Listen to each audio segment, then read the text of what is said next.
whatever I said it was, whatever date it was, forgotten I had it up there. I just wrote it down. Anyways, it's 6:20 Monday.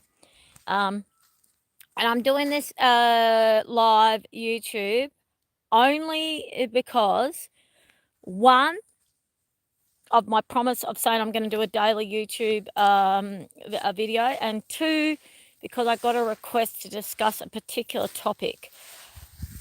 Because I got given the request, it put me in my perfectionist OCD mode, and I literally have spent about 5 hours today studying and taking notes to construct the YouTube video, the live, to answer this request. And what's actually happened is I took lots and lots of notes, and then I was like, I really need to do some reno work before the day runs out, because tomorrow I'm really busy, and I'm just doing everything I can to keep moving my life forward. I'll just show you Xena being in the water. Well, she just got out. She was just swimming, but she just got out. And basically, I was doing my reno work, which today was just paint stripping and then scraping the paint stripper off after it'd been on for an hour, and then washing the area, washing the window frames that had the paint stripper, where you had the. I was going to do this YouTube on my deck as well, and had the dogs in the backyard, so I could just focus on my writing. So neither the books that I've written in are with me, nor am I in a peaceful environment. I'm actually not in a peaceful environment at all. I've actually brought, this is annoying. I've actually brought the dogs down because they're at a point in their life where their hormones, their youthfulness and their hormones are at such a point that if I don't take them for a big run each day, they will actually do destruction. I used to just a general walk would be enough, or to the local park even would be enough. But it's actually got to the point now where, they really do need this big run, like this run that they can do here. They need to run fast and hard, and if they don't, they get a lot more angsty. Anyways, I just sat down. That was just because I was sitting down. That's all that was about. Because as I've been working all day. I was studying and then I was working, and they've just been sleeping all day. But now that they've got this whole yard to run in, they don't want me to rest. Anyways, that was a complaint, but it just annoys me because I'm trying to fit in the YouTube channel, renovating the house, study, work, admin, house cleaning, Bible study, other commitments, and some socializing here and there, some really high value socializing. And I'm just finding it really hard to juggle and manage everything. So today I was, there's Alvin running. I brought them down here, knowing I had to get them down. Oh, here he is running again. He was running, now he's not. I had to get them down here for their run, so I can go back. And I may or may not keep on with the renos, I don't know, by the time I get home. But as far as the YouTube loneliness, the topic that I was asked to discuss was, how do I deal with my loneliness in an empowered way? And I've done lots of research. There's mozzies out here. I've done lots and lots of research on it to back up me. So how I've been dealing with my loneliness in an empowered way. And then I was backing that up with all this evidence to give a professional sort of, because it was a request, you see. So I thought, I'm going to honour this request by dealing with it in a really empowered way.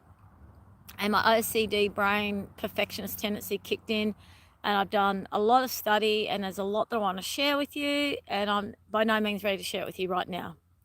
I'm not ready. I'm not in the right space. I've got mozzies flying around me. I'm a bit brain fatigued from the paint stripper fumes, and also the mozzies are really annoying me, but also the paint stripping fumes, and also the hours of study that I did, which was actually a YouTube study and reading and lots of writing. But what I want to say to you all is that this topic is something that I'm going to go in depth with, and there's going to be many, many different chapters, and I'm really grateful for the theme, and I'm grateful for the theme to get me started, because today I was breaking it up into chapters of how to discuss the loneliness. But the short answer is, the way I deal with loneliness in an empowered way is I've completely surrendered my life to my God's calling. So my God's calling is one, and and what I learnt today as well. Oh gosh, see, I'm not relaxed. Sorry, I'm just not relaxed at all. I never know when they're going to jump on me. I know you can see the stress in my face. It just really irritates me that I can't just sit here and do my YouTube, and they just can't just run and be self-contained. They've got to, they need to sort of feel like they won't exercise unless I'm with them at all times. It's like, come on, guys. It's like, come on. I brought you here for a run. Because when I'm at home, I'm busy. I'm doing gardening. I'm doing hardcore reno work, and they're just sleeping. So I actually deserve to rest when we come here, and this is where they can run. They need to run when we're here, for goodness sakes. I don't need to be walking with you all the time or running with you all the time. That's my biggest frustration at the moment with these dogs. But there you go. They're just over there sniffing. But they're not running. They're just standing there. But if I was walking with them, they would run really far ahead of me and then come back. But because I'm sitting here, they're just standing next to me and then doing a little loop and then running and nearly jumping on me. So it's like, I don't know how to change that. I really don't, because when I start this job, which is coming up next week, it's a decluttering job. Initially, it's a decluttering. Look, he's just sitting here. He's been sleeping all day, and he's been hassling me for this walk, and now we're here and he's just sitting there. Why? Because I'm sitting. This is annoying me, really annoying me, because basically what's happening is this lady's property. First of all, I'm going to start with decluttering. We're going to do a brainstorm of everything that needs to be done in a diary. That's how you start. We look at all her emotional needs, like time frame it, I've done this before with other clients.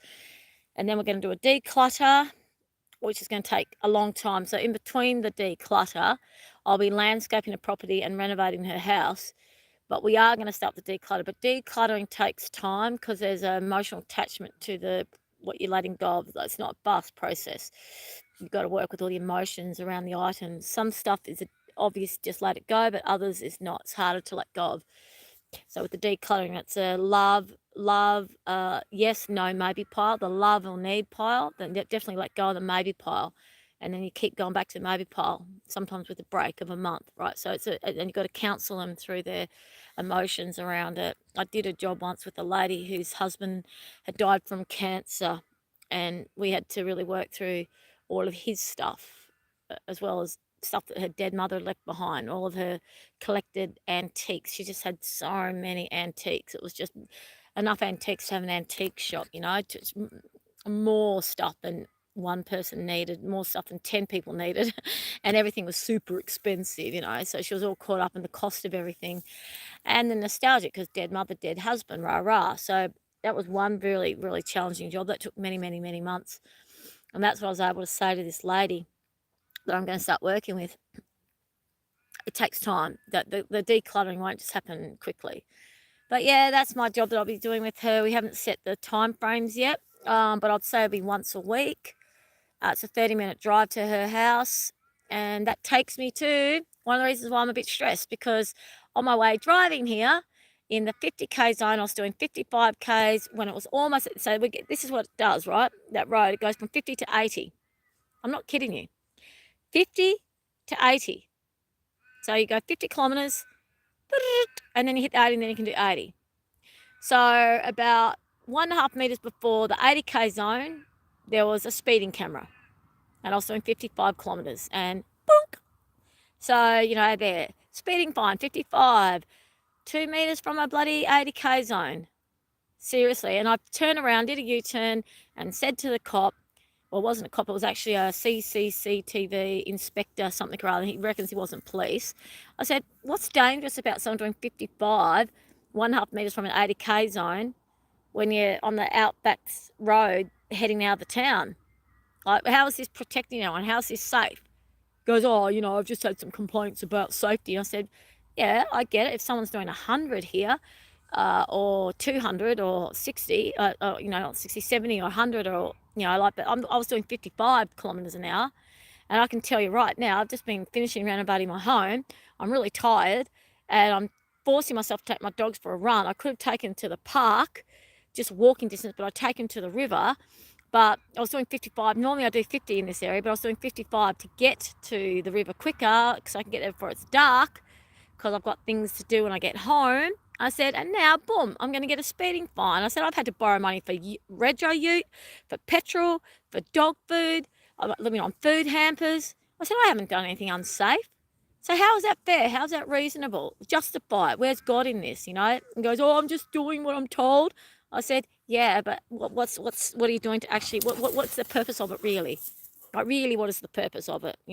Seriously, I said, why don't you just take my ute? Why don't you just take my dogs? Guess what? Just take my house. Just take my life. Just take it all away, because, you're making life really hard for people, unnecessarily so. And then he goes, oh, okay, that's it. I'm done. I'm going now. I said, and he had his drink bottle that was iced up, sitting on the ground, and I picked it up and tapped it on the shoulder. I said, littering fine. Do you want a littering fine? He goes, I'm not littering. I said, oh, but you're about to drive off leaving your drink bottle on the ground. He goes, no, I'm not driving off. I said, so you lied. You lied. You couldn't even just say, sorry, that's done. I'm done now. You have to lie. But then when he wound the window down, he had his video camera on, so it's like, grow up, mate. Just grow up. Take some responsibility for where you actually are. And then I took a photo of him, where he was located.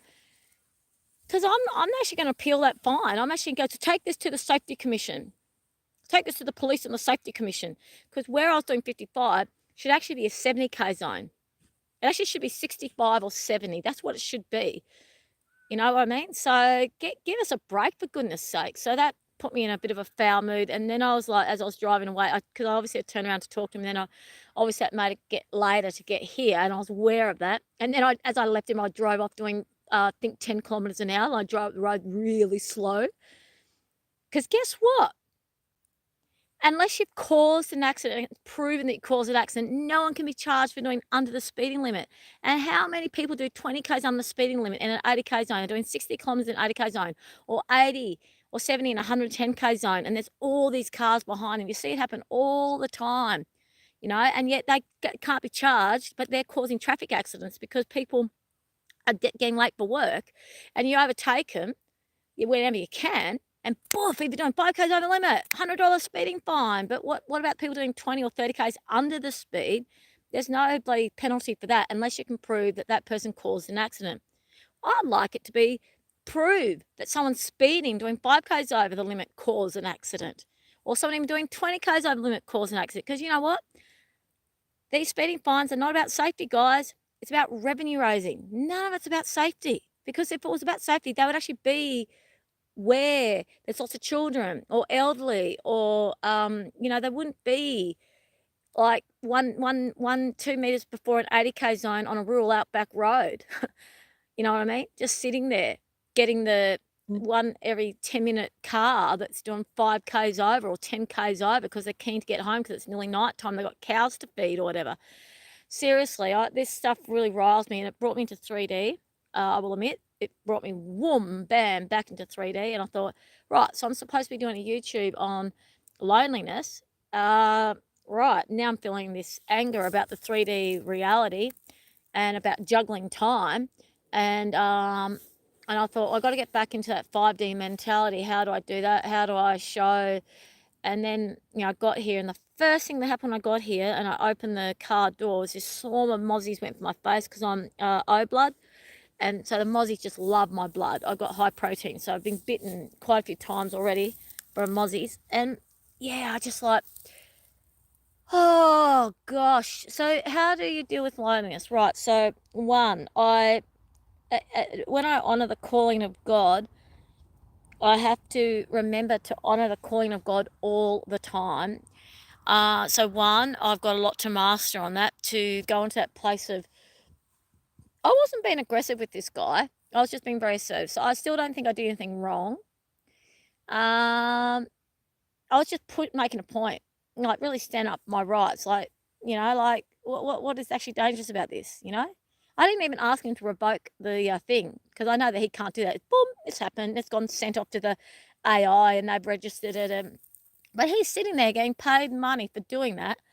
And that's what I said. What's godly about what you're doing? How are you making it safe for us?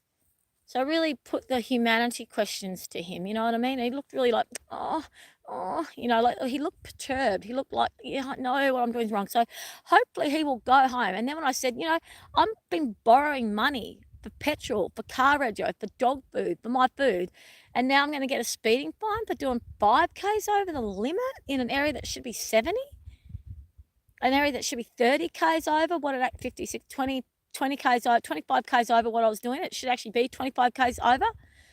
And I said, you don't understand, but most of the time when I drive these back roads, I'm, driving, I'm always doing the speed limit, like within 5 kilometers.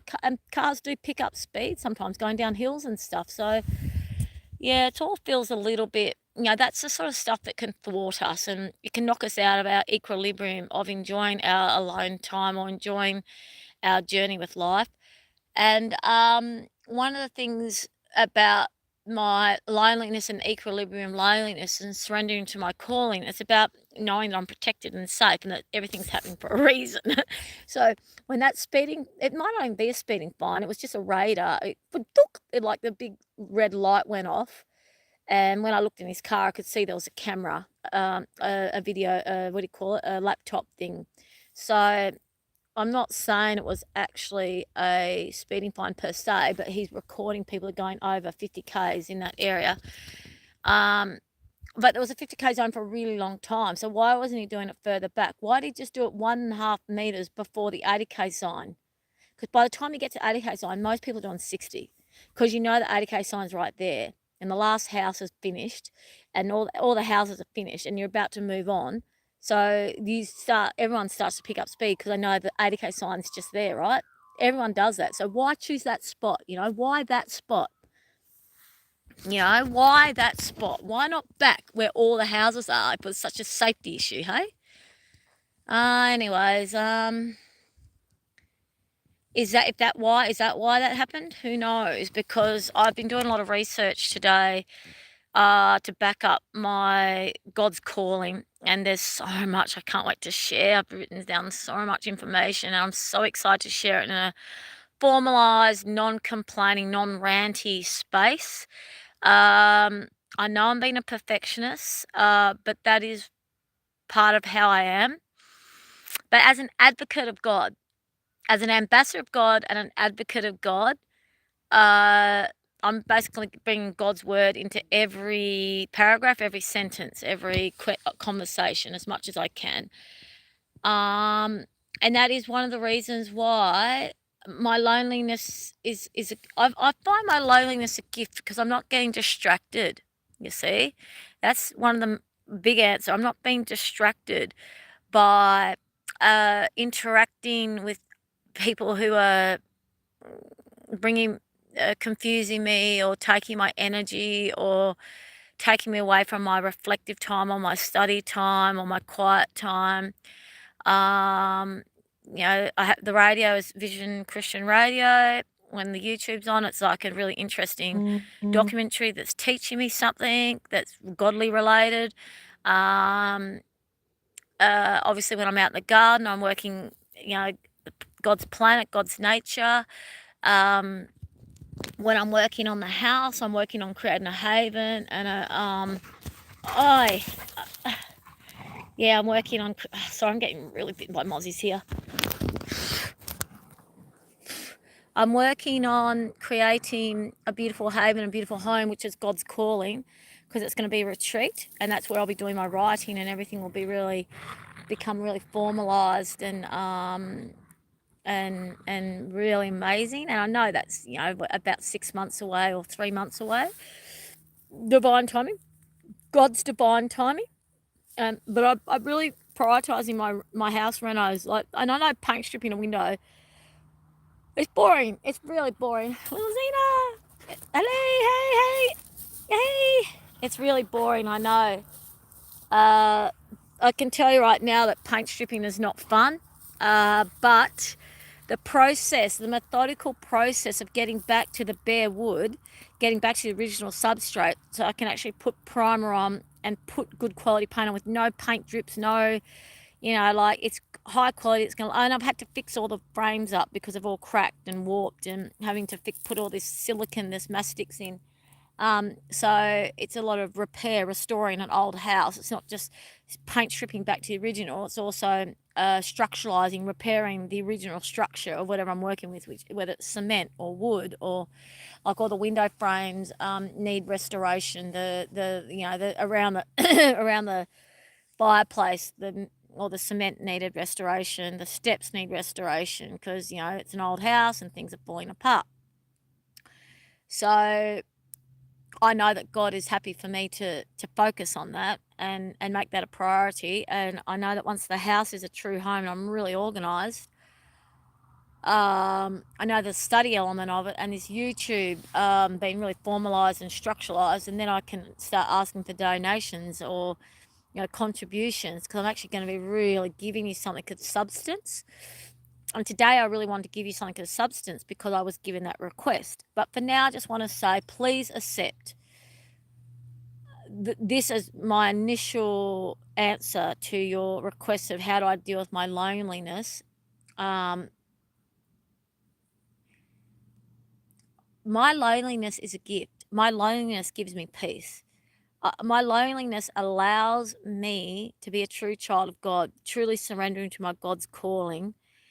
It allows me peace of mind to not be distracted and to not be triggered in the negative. Like, obviously, when I got that, when that flash went off, which may or may not be a fine, I got triggered. And what does my body go into? It goes into a low frequency feeling. It went into energy, and then I was driving off feeling and I thought, nope, not letting this go. Turn around. And then I said to him, what makes you think this is okay? And then I drive away, and I'm thinking, okay. I drove away super, super, super slow to make more of a point. And then I thought, yep, that unjust worldly act occurred. And I think I dealt with it in a godly way by saying, how is this godly? How is this keeping the community safe? They're the questions I asked him. And I'm actually quite proud of myself for saying those questions to him, because I could see his face going, oh. I could see he was really uncomfortable with my question. So he's going to go home and think about it. And he might even say to the Safety Commission, hey guys, maybe that should be a 60K zone. Have you actually considered that should be a 70K zone? You know what I mean? Like, he said, oh, this is a transitory area. I said, so it's 50 and then it hits 80. What are you saying by transitory? It's 50 up until the 80. So anyone doing over 50 up until the 80 sign can get a speeding ticket. So how's that transitory? How's that a transitory area if you have to go 50 and then as soon as you hit the sign, oh, you can do 80? Like, as if anyone can do 80 from 50. Like, it's going to take them ages before they can build their car up to 80. So why isn't it 60, 5 metres back? That's what I said to him. Why isn't it 65 metres back or 75 metres back? Like, what does this transitory area actually mean? Does it mean it's at the discretion of the police whether someone gets a speeding fine or not? That's what they do in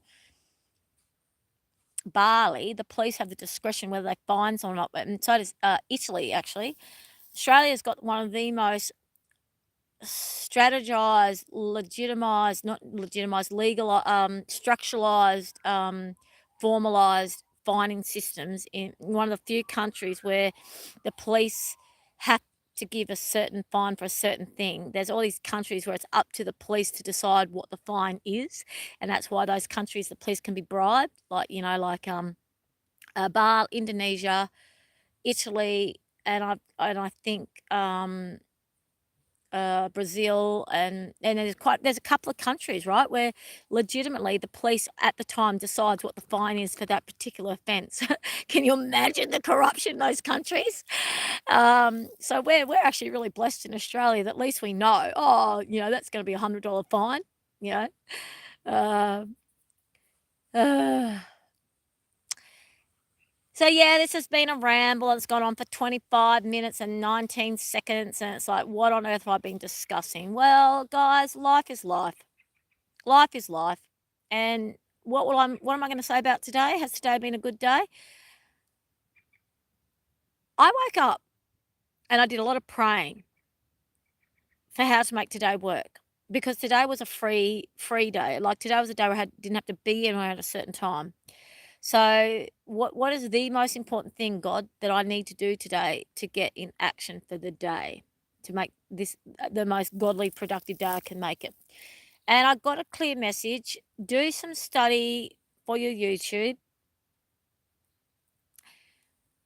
I'm such a study person. I so much love learning that once I start studying, I get in a zone. Like, I write 8 pages of writing from about 6 YouTubes.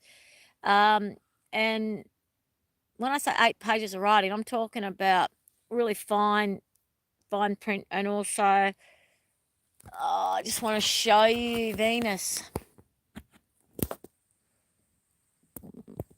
Can you see Venus up there? It's just, see that tree there? Slightly to the right. Sorry, it's there behind my finger. The camera's not picking it up, which is a shame, but what's actually happening is Venus is very bright, so we can wish. That's the only star. Look at this, look at this, look at this. There's not a single star up. That's the wishing star. Look at that. There is not a single star anywhere, guys. 396 tribe. But right there, if I could zoom in, so see where that tree is there? It's just there. So you won't be able to see it unless you magnetize this thing. But that, so Venus, we pray all the lonely, dear God, Father God, we pray for all the lonely people right now to understand. Uh-oh, there's someone coming. Oh, no. That's all right. There's someone coming. They might have dogs, so it might be all right. Zena, Alvin, I better get going to my doggy dogs. But it could just be someone driving in to some people. Zena, Alvin.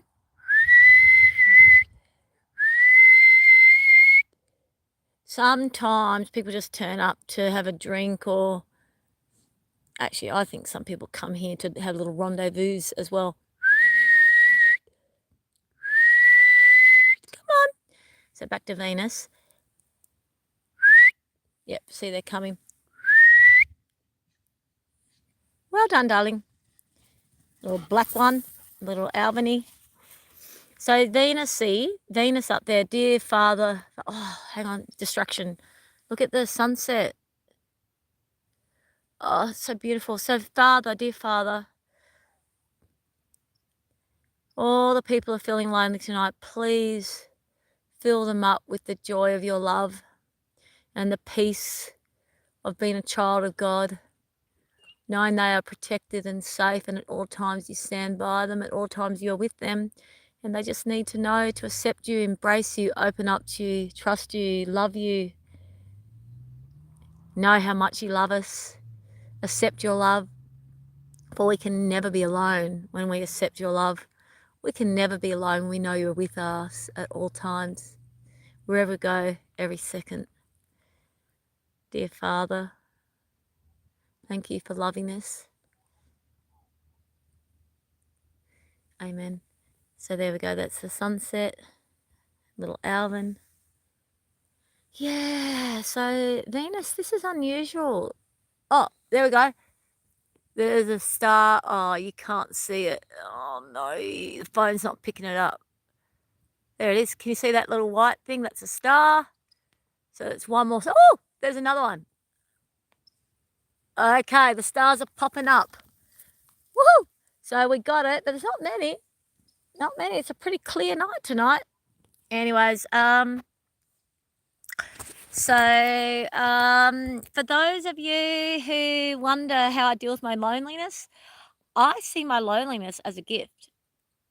I love my alone time, my loneliness. I love not having to deal with the rambunctious sort of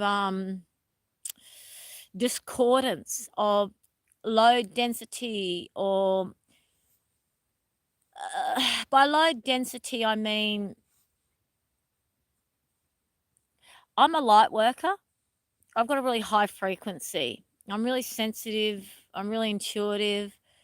And I find, and yeah, I'm an empath, all that sort of stuff. And I find a lot of energy is really draining and really exhausting and really discombobulating. And they sort of, they scatter my brain and they make me feel really weird. It's like going into, it's too much noise, too much chaos, too much, it just feels horrible. I get really tense in my neck and tense my body and anxious belly and my head starts spinning and I just don't feel good, you know. I feel overwhelmed and I never know what to say or do and I'm not protecting myself enough and I want to be really loving and kind and generous and trusting, but at the same time it's like, I just want to run and hide and I get really blah blah blah blah blah. You get the picture.